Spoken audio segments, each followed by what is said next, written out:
Picture this: a caravan of traders, loaded with goods from all corners of Africa and beyond, moving steadily across the vast Sahara Desert. They travel through scorching heat by day and freezing winds by night. Their destination? A mythical place known as Timbuktu. This city, whose name has almost become synonymous with mystique and intrigue, was not always the bustling metropolis that it came to be known as in the 14th and 15th centuries. Timbuktu's origins trace back much earlier, but its story truly began to take shape with the arrival of the Mali Empire and its most famous ruler, Mansa Musa, in the 14th century. What made Timbuktu so special? What drew people across dangerous deserts and oceans of sand to this seemingly isolated place?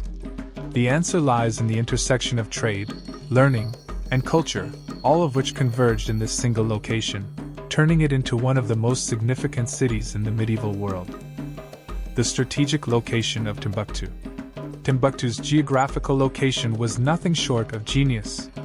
Situated on the edge of the Sahara Desert, near the Niger River, it was perfectly positioned for trade routes that connected the Mediterranean to sub-Saharan Africa. It became a prime location for trans-Saharan trade, a meeting point between traders from the north, such as the Berbers and Arabs, and the West African kingdoms. This made Timbuktu not only a commercial hub, but a melting pot of cultures. Goods from as far as China, Europe, and the Middle East passed through its market. But it wasn't just gold, salt, and ivory that moved through the city. Knowledge, specifically Islamic knowledge, began to flow into the heart of West Africa, and Timbuktu became a beacon of scholarship. The Saharan trade routes brought more than just material wealth. They brought intellectual wealth. The city was also a center for Islamic scholarship, with scholars coming to Timbuktu from across the Islamic world to study in its growing network of madrasas, Islamic schools, and mosques. Timbuktu and the Mali Empire, a symbiotic relationship. The rise of Timbuktu cannot be separated from the Mali Empire and its legendary leader, Mansa Musa. In the early 14th century, Mansa Musa made his historic pilgrimage to Mecca, and the wealth he displayed, carrying with him gold, camels, and thousands of attendants, left the world in awe. He became one of the wealthiest people in history, and during his reign, the Mali Empire saw a remarkable economic and cultural boom. Under Mansa Musa's leadership, the Mali Empire's territory expanded to include Timbuktu, and with that expansion, the city began to transform from a small trading post to a thriving metropolis. His influence helped establish Islam as the dominant religion in the region, fostering the construction of grand mosques and universities. Mansa Musa didn't just want wealth, he wanted culture and knowledge to flourish in Mali. He ordered the construction of the iconic Djinguereber Mosque, which still stands today, and he invited scholars from all over the Islamic world to settle in Timbuktu, turning it into a center of Islamic learning. By the 14th century, Timbuktu was no longer just a mythic name in the minds of distant travelers. It was a real city, attracting intellectuals, traders, and adventurers who all contributed to its reputation as the jewel of West Africa. The Golden Age of Timbuktu begins. The 14th century was a remarkable period for Timbuktu. The city, once just a dusty outpost at the edge of the Sahara Desert, was about to experience a transformation that would elevate it to a level of international fame. With the rise of the Mali Empire, Timbuktu was thrust into the global spotlight, not just as a trading post, but as the epicenter of intellectual achievement in Africa. The arrival of Mansa Musa, the emperor of the Mali Empire, in 1324, played a monumental role in the city's ascent. His famous pilgrimage to Mecca with a caravan of 60,000 men, thousands of camels, and enough gold to shock the world, as well as his vast patronage of Islamic scholarship, was not just a religious journey, it was a marketing campaign for the greatness of Mali and Timbuktu. Mansa Musa's display of wealth, grandeur, and power sent shockwaves through the Islamic world and beyond. On his journey, he donated large sums of gold to the cities he visited, including Cairo and Mecca, and ensured that Mali's name was firmly etched into the minds of the global community. Upon his return, he didn't just bring back a new wealth of religious significance, he returned with a clear vision for Timbuktu's future, to make it the intellectual capital of the African world. And this is where the golden age of Timbuktu began. The Mali Empire's wealth, thanks to its vast reserves of gold and salt, provided the resources needed to fund scholarships, libraries, and schools. The city became a magnet for scholars, attracting some of the brightest minds from across the Islamic world, from North Africa to the Middle East. A city built on knowledge and trade. Timbuktu's wealth wasn't just about gold or salt, it was about its intellectual currency. By the mid-14th century, Timbuktu was home to prestigious madrasas, most notably the Sankore Madrasa, which became an international center of learning in fields ranging from astronomy and mathematics to medicine and philosophy. With the influx of Islamic scholars from Persia, Morocco, Egypt, and Spain poured into Timbuktu, eager to contribute to its intellectual environment. The Mali Empire's rulers were committed to preserving the Islamic faith while simultaneously ensuring that African traditions, language, and cultural heritage were maintained. Timbuktu was a place where Islamic scholarship and African traditions blended seamlessly. A vital component of Timbuktu's intellectual success was its famous libraries. These collections, which housed tens of thousands of manuscripts, became the heart of the city's academic prowess. Ancient texts on mathematics, law, medicine, alchemy, and philosophy were carefully preserved and studied, and scholars often debated, dissected, and shared these ideas freely within the scholarly community. Timbuktu's book trade was thriving, with manuscripts written in Arabic, Tifinagh, and other local languages. In fact, many of the books in these libraries were hand-copied from earlier manuscripts. This system of collecting and transcribing texts from the Mediterranean world, combined with indigenous knowledge, ensured that Timbuktu became an unrivaled intellectual powerhouse that rivaled cities like Cairo and Baghdad in terms of academic achievement. The convergence of cultures, Africa meets the Islamic world. Timbuktu's role as a crossroads of cultures cannot be understated. The Saharan trade routes served as more than just avenues for the movement of gold and salt. They were pathways for the exchange of ideas and cultures. North Africa, particularly the Maghreb, played a pivotal role in introducing Islamic scholars to Timbuktu, but the city itself was a unique fusion of Islamic and African traditions. While the Islamic influence in Timbuktu was undeniable, the African identity of the city was equally important. Timbuktu was not just a city governed by foreign scholars. It was also deeply connected to West African spiritual traditions. The Fulani, Songhai, and Tamashek peoples, along with other ethnic groups, all contributed to the cultural mosaic of Timbuktu. Timbuktu also had an extraordinarily tolerant approach to religion. Even as the city became a center for Islamic learning, traditional African religious practices, including animism and ancestor worship, persisted and coexisted with Islam. This kind of religious pluralism was rare in the medieval world, and it played a significant role in keeping the city stable and harmonious, making it an attractive destination for both Muslim and non-Muslim scholars. Timbuktu's influence on Islamic scholarship. By the late 14th and early 15th centuries, Timbuktu had developed an intellectual reputation that reached the far corners of the known world. Scholars like Ahmed Baba, a historian and Islamic scholar in the 16th century, made significant contributions to African scholarship through his works on the history of West Africa and Islamic law. It's worth noting that Timbuktu did not just preserve knowledge, it created new knowledge by combining the Islamic world's scholarship with African traditions. Many of the famous scholars who called Timbuktu home left behind groundbreaking work, ranging from astronomical charts to mathematical treatises. They didn't just study the world, they sought to understand it, to explain it, and to change it. The University of Timbuktu, although not formally established as an institution like today's universities, was in many ways the equivalent of modern universities.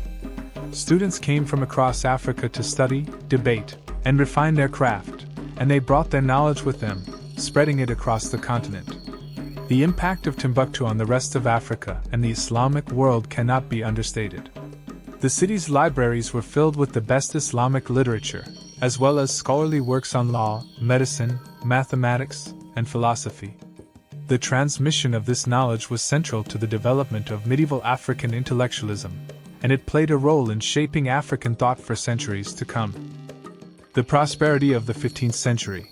the high point of Timbuktu. As the 15th century rolled in, Timbuktu reached the height of its prosperity. The city had a thriving intellectual community, bustling trade markets, and was home to the finest architectural marvels in West Africa. The city's universities attracted students and scholars from North Africa, the Middle East, and Europe, making it a true hub of learning. The golden age of Timbuktu's prosperity coincided with the rise of the Songhai Empire in the late 15th century. Suni Ali, the first king of the Songhai Empire, recognized the importance of Timbuktu and took measures to ensure its continued growth. Under his leadership, Timbuktu maintained its position as a political, economic, and cultural center. Askia Muhammad, one of the most significant rulers of the Songhai Empire, continued the legacy, building upon Timbuktu's success and supporting its scholars. By the mid-1500s, Timbuktu was the heart of West African intellectualism. Its role as a center for learning and trade made it an influential city in the wider Islamic world, and its wealth was unparalleled. But as with all golden ages, the prosperity of Timbuktu would not last forever. The shifting sands of power. By the 16th century, Timbuktu had reached the zenith of its intellectual, political, and economic power. Yet, as with many great empires and cities in history, the seeds of decline were already being sown. As the Songhai Empire grew, internal tensions, external pressures, and changing trade routes began to weaken the city. Though Timbuktu remained a cultural and intellectual beacon, the landscape was slowly shifting. The very same wealth and prestige that had brought it global fame were now causing it to crumble. One of the key factors contributing to Timbuktu's gradual decline was the fragile nature of the political landscape. The Songhai Empire, which had long protected and nurtured Timbuktu, began to experience internal instability. The city, while still a thriving intellectual hub, could no longer rely on the same level of political security that it once had under the strong leadership of Askia Muhammad and his predecessors. At the same time, the Ottoman Empire, which was expanding its influence throughout the Mediterranean, began to challenge the trans-Saharan trade routes.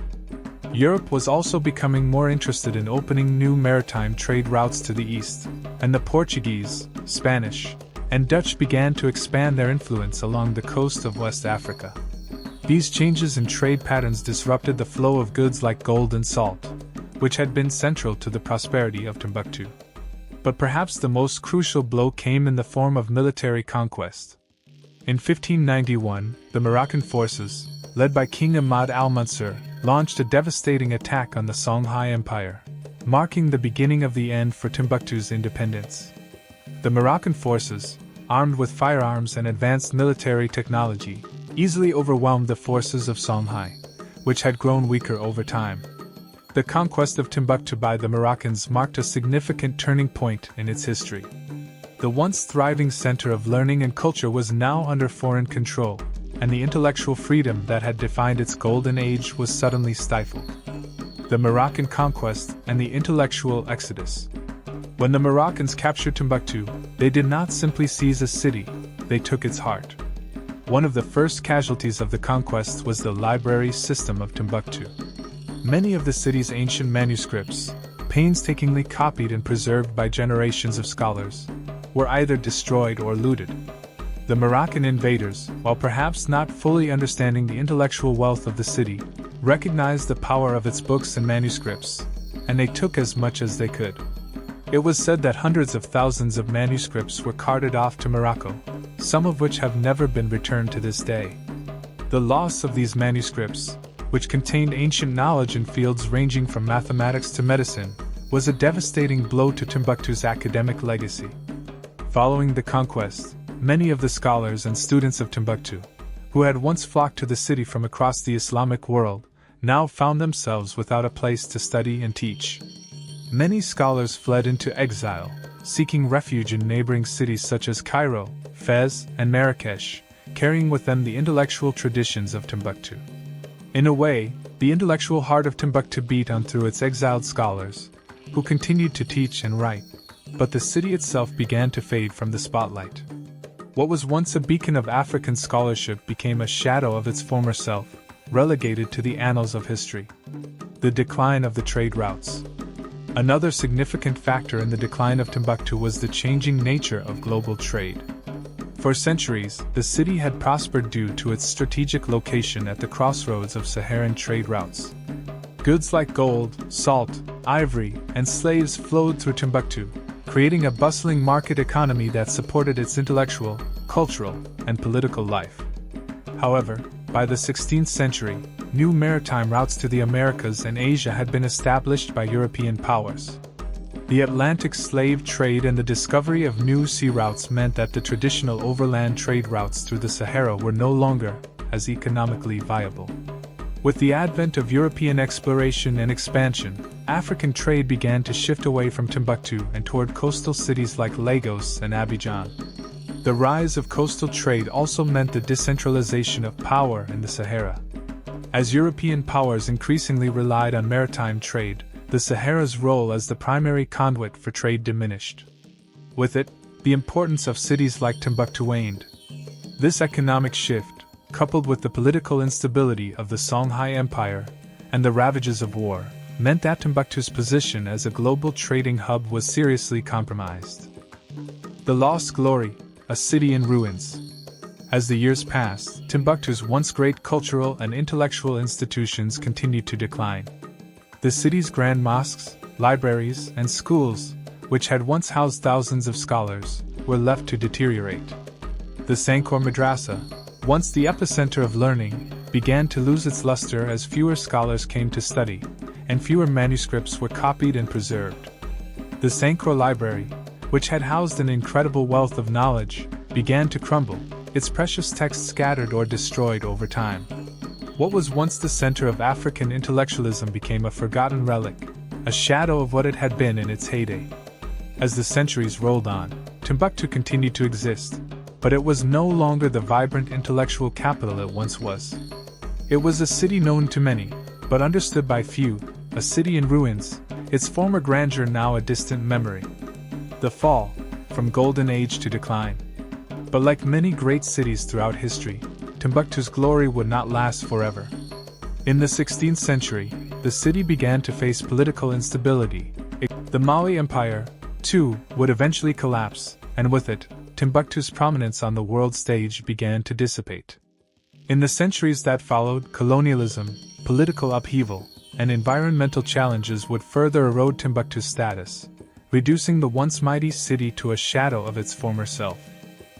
A modern-day Timbuktu. Fast forward to the present day, and Timbuktu remains a symbol of Africa's lost intellectual golden age. Today, the city is a UNESCO World Heritage Site, and efforts are being made to preserve its ancient libraries and manuscripts, some of which have been returned from Morocco. While Timbuktu no longer holds the same influence it once did, its legacy lives on, reminding us of the remarkable achievements that came out of Africa's intellectual and cultural heart. Timbuktu's decline may have been inevitable given the forces of history, but its rise is an inspiring reminder of Africa's rich legacy of knowledge, trade, and culture. While we may never fully recover what was lost, the story of Timbuktu, from its golden age to its decline, is an essential chapter in the history of not just Africa, but of the world. Its rise and fall reflect the complexities of human civilization, the power of knowledge, and the inevitable ebb and flow of history.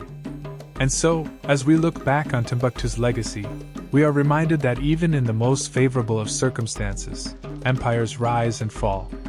But the knowledge they leave behind can continue to shape the world for generations to come. The echoes of the past, rediscovery and revival. The 21st century has seen a remarkable resurgence in interest in Timbuktu. Once relegated to the dusty corners of history books, the city now finds itself at the center of a global conversation about Africa's intellectual legacy. The manuscripts that were once scattered across Morocco, Mali, and other parts of the world are being painstakingly gathered, preserved, and digitized. Timbuktu's intellectual renaissance is no longer confined to the echoes of the past but is finding new life in the present. This revival has not only been driven by historians and scholars but also by the Malians themselves, who are proud of the cultural treasure their ancestors left behind. In the early 2000s, the Malian government, alongside UNESCO and various international organizations, took steps to preserve Timbuktu's historic libraries and manuscripts. Local Malians, from scholars to ordinary citizens, also came together to protect the city's cultural heritage, ensuring that its history would not be lost to time. One of the most significant developments in the last few decades has been the discovery of over 300,000 manuscripts dating back to the 15th century and earlier. These manuscripts, many of which are related to Islamic scholarship, medicine, mathematics, astronomy, law, and even literature, represent an extraordinary body of knowledge that was developed in Timbuktu over the centuries. In fact, some of the manuscripts were written by African scholars who made significant contributions to medieval science, philosophy, and mathematics. The fact that so many of these manuscripts survived centuries of neglect, conflict, and even colonial destruction is a testament to the resilience of the city and its people. The preservation of these manuscripts, which are now being digitized and made available to scholars around the world, has breathed new life into Timbuktu's legacy. The city that once seemed to fade into the past is now a living, breathing symbol of Africa's intellectual and cultural achievements. Timbuktu's influence on modern-day universities. While Timbuktu may no longer be a bustling metropolis of intellectualism, its influence is still felt in today's universities. The ancient Sankore Madrasa, once the heart of learning in Timbuktu, is seen as a precursor to many of the modern universities we know today. Some scholars have even argued that the Sankore Madrasa was one of the earliest examples of the university model, with its curriculum that covered a range of subjects from Islamic theology to mathematics and astronomy. This connection to the modern university system is not simply about structure but also about the philosophy of learning. Timbuktu's emphasis on a holistic education that combined both religious and secular knowledge helped shape the global approach to education. Scholars in Timbuktu believed that true knowledge came from both the divine and the empirical, an idea that would later influence the development of universities in Europe.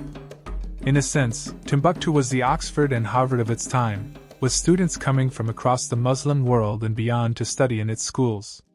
The intellectual exchange that took place in the city laid the foundation for future universities that would become beacons of knowledge in Europe, the Middle East, and Asia.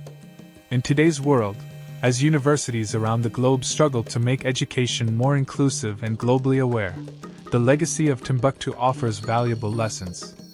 The diverse curriculum that was taught in Timbuktu, the blending of faith with reason, and the collaborative spirit of learning are all ideas that modern universities can adopt to create a more holistic, inclusive, and global education system. Timbuktu and the African Renaissance. The resurgence of Timbuktu's legacy is not just about academic revival, it is also about the broader African Renaissance. As African nations continue to grow economically and politically, there is a renewed interest in reclaiming Africa's cultural heritage and intellectual traditions.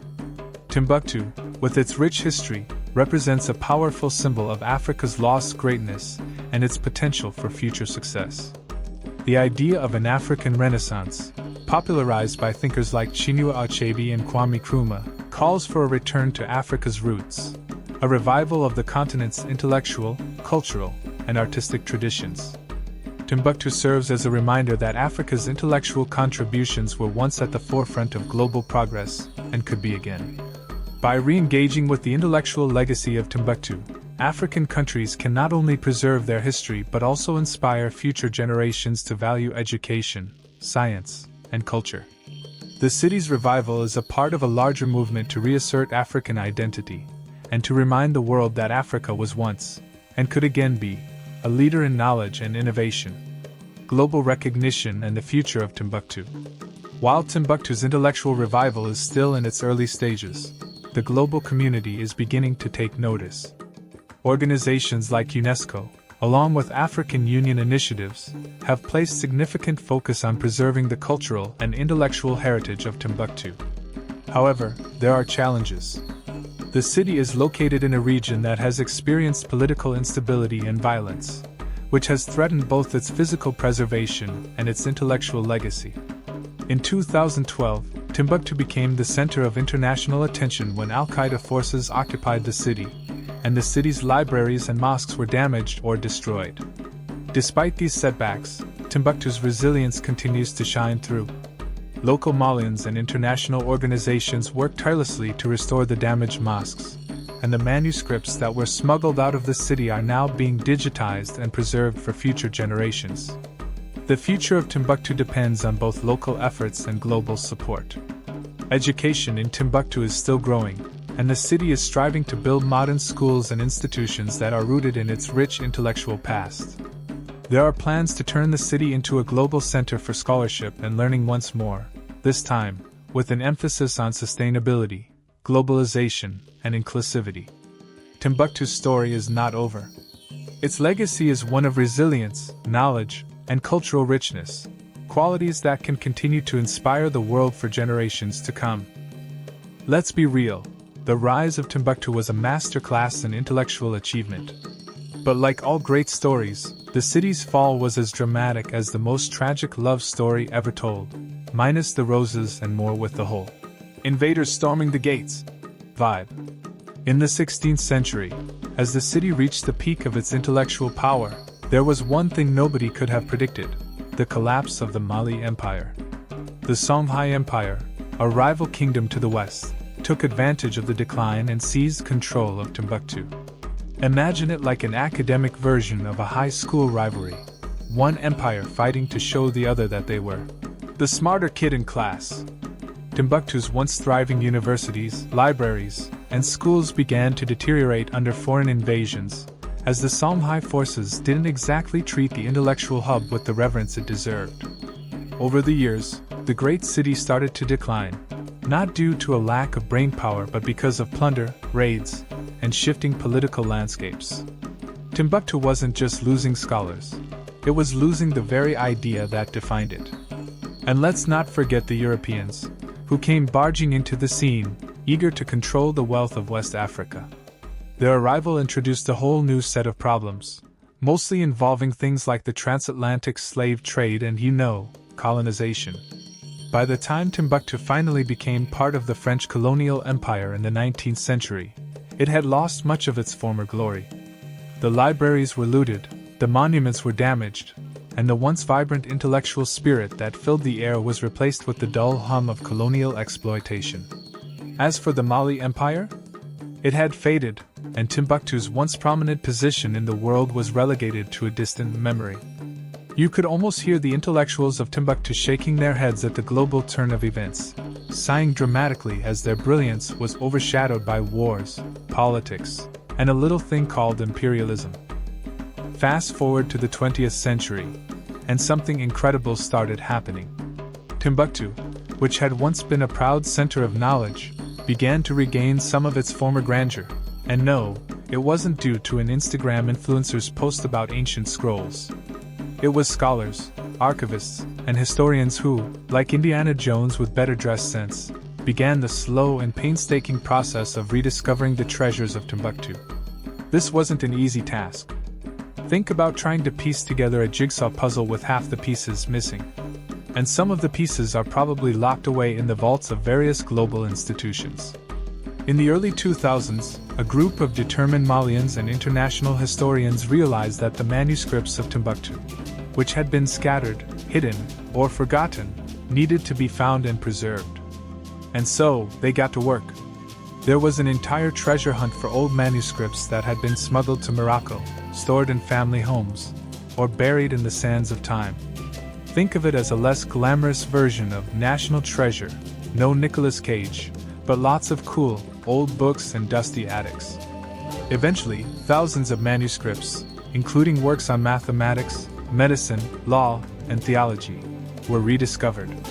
Not only did the manuscripts contain knowledge lost to time, but they revealed the astounding fact that Timbuktu had contributed to the scientific world in ways that many had long forgotten. In fact, some historians argue that Timbuktu's universities were comparable to the medieval universities of Europe, possibly even surpassing them in certain fields of astronomy and mathematics. Who knew? It wasn't all just sand and desert storms. It was sandwiched between brilliant minds and amazing discoveries. Timbuktu, my friends, has come back from the edge of oblivion, and it's not planning to go anywhere. You can't keep an intellectual powerhouse down for long, right? Today, the city is a symbol of resilience, knowledge, and a reminder that Africa's intellectual history didn't just begin with colonization. It started long before the West discovered it. What's more, Timbuktu's manuscripts are now being preserved and digitized at an astonishing rate. Scholars from all over the world, whether they're from the US, France, or Nigeria, are coming together to study the ancient texts that once flourished in Timbuktu. It's not just about preserving the past, it's about teaching future generations the value of African knowledge. In fact, the city has become a tourist destination, not for the usual beach resorts or safari experiences, but for those seeking history. Timbuktu is now home to several historical sites, including the Sankore Madrasa, the Djinguereber Mosque, and countless libraries that still hold relics of the city's golden age. Visitors flock to Timbuktu to explore these monuments, and to witness firsthand how an African city once had so much power, wealth, and knowledge. But Timbuktu's future isn't just about keeping its intellectual past alive. It's also about the city's role in shaping Africa's future. The digital preservation of the manuscripts offers a window into a future where African history is reclaimed, celebrated, and rediscovered. In a world increasingly driven by technology and innovation, Timbuktu's story is an important reminder that the past and future are intertwined. Africa's intellectual revolution didn't start with the colonial powers. It started long before with empires, scholars, and a vision for a continent rich in knowledge, culture, and wisdom. So, what's next for Timbuktu? Who knows? But one thing is clear, it's not just a historical site. It's a living, breathing reminder that knowledge is never lost. It's just waiting for the right moment to resurface.